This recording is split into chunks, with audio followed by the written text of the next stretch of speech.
L'Église aujourd'hui confond les deux alliances. Nous ne sommes pas dans l'ancienne alliance. Dans l'ancienne alliance, Dieu avait des serviteurs. Dans la nouvelle alliance, Dieu a des enfants. Dans l'ancienne alliance, Dieu avait une nation. Dans la nouvelle alliance, Dieu a une famille. C'est toute la différence. C'est toute la différence.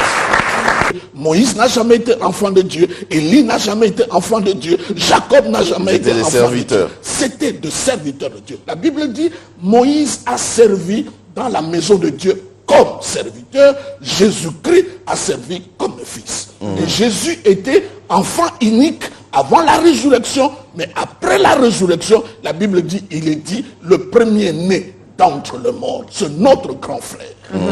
Vous verrez, ce qui se prêche aujourd'hui dans nos églises, les apôtres ne l'ont pas prêché. Allez prendre les actes des apôtres, parcourez toutes les prédications des apôtres, vous ne verrez pas là où ils sont en train de parler des démons, des liens, de Satan. Tout le message était christocentrique, était basé sur Christ. Peut-être par rapport à la culture oui, par rapport à la culture, par rapport à l'époque. La Bible n'est pas un livre culturel, c'est un livre spirituel qui ne souffre pas de culture. Les démons existent. Les liens, les envoûtements, tout ce que vous voulez. Mais nous ne voulons pas faire la promotion de tout ça. Au lieu de faire la promotion des démons qui ne font pas votre promotion ou qui ne font pas la promotion de Christ, qui ne veulent pas votre bien. Maman, faisons la promotion de Jésus. Il y a lui-même de dire comment tu peux passer ton temps de parler de quelqu'un qui ne t'aime pas.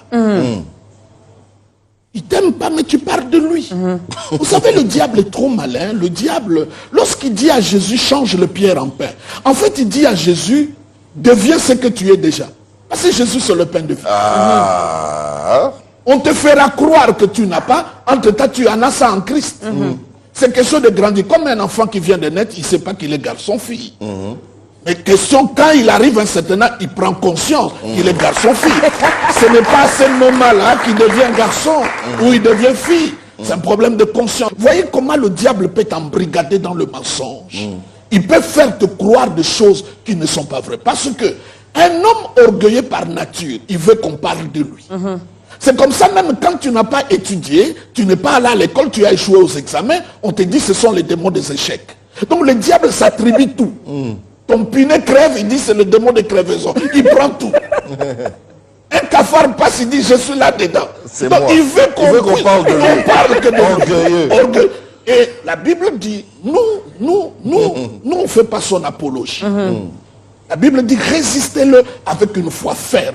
Et la Bible dit, il fuira loin de vous. En fait, Dieu nous dit, mes enfants, c'est moi qui ai créé le diable. La matière avec laquelle je l'ai fabriqué, ça ne résiste pas à la foi. Si la foi est là, il ne peut pas résister. C'est comme tu achètes un électroménager, on te dit, il faut le mettre, on met un médicament, on te dit, il faut mettre à cette température, à telle autre température. Il dit, je l'ai fabriqué, je l'ai créé. La matière avec laquelle je l'ai créé, je vous donne le secret. Si tu le fais passer par la foi, il ne peut pas résister. C'est fini. C'est moi le créateur. C'est comme ça quand vous parlez de combat spirituel, la Bible parle du combat de la foi. La cible du diable, ce n'est pas le mariage, ce n'est pas le travail, c'est la foi. Même quand il attaque le mariage, c'est la foi qu'il veut atteindre. C'est pour te faire perdre la foi. La foi. Parce qu'il sait que si tu n'as plus de foi... Parce que sans la foi, tu ne peux pas être agréable à Dieu. Ah oui. Je crois qu'on peut acclamer pour ça. Lorsque les enfants d'Israël étaient mordus par le serpent, qu'est-ce que le Seigneur a dit? Quiconque va regarder les serpents de rein, qui est l'image de Jésus, va être guéri. Mais aujourd'hui, au lieu de regarder le serpent, nous étudions les sortes de serpents. Est-ce que c'est un vipère, anaconda, cobra, sonnette? Non, on ne nous a pas dit ça. On nous a dit de regarder sur Jésus. Dans le royaume de son fils d'amour. Donc là où Dieu m'a placé, c'est là où se trouve son amour. Là où il y a le cœur de Dieu, c'est là qu'il m'a placé. Je dois croire à ça, pas aux expériences. Le diable agit pour ses enfants. Mais nous, l'Éternel est notre berger. Donc cela veut dire, là où il y a des brebis, c'est vrai qu'il y a des prédateurs. Mais le berger est là. Regarde un homme comme David. Un ours, un lion, entre dans la bergerie, attrape une brebis, il est un être humain comme moi. La brebis est animal. Qu'est-ce qu'il va suivre?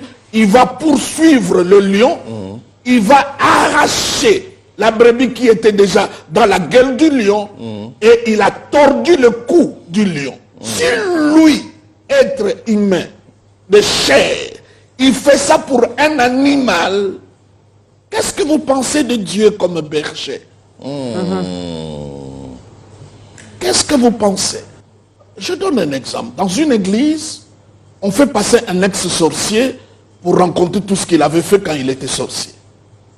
À quoi cela sert dans une église? Je mangeais un tel, vous voyez l'accident là limité, c'était moi, je fais ceci. Ça fait quoi à l'église? Pour pousser à ceux qui continuent à demeurer dans la sorcellerie, de voir comment il va finir. Mais ce n'est pas à l'église aller leur dire cela. L'église c'est autre chose, c'est pour la bonne nouvelle. Si nous poussons la logique, pourquoi vous ne prenez pas une prostituée, vous le mettez devant et qui nous rencontre ses numéros avec les hommes? Ah. On ne le fera pas. Parce que tous ce sont des œuvres du ténèbre. La chair n'est pas politique. La chair n'est pas pour le diable. La chair n'est pas pour... Quand tu te lèves, tu es pour la bonne nouvelle. Et tu parles que de Christ. Si tu as acheté une belle voiture, ce n'est pas la chair. Ça, ce n'est qu'une nouvelle intéressante. La bonne nouvelle, Jésus-Christ est mort, il est ressuscité, il est assis à la droite de Dieu. Aïe, aïe, aïe.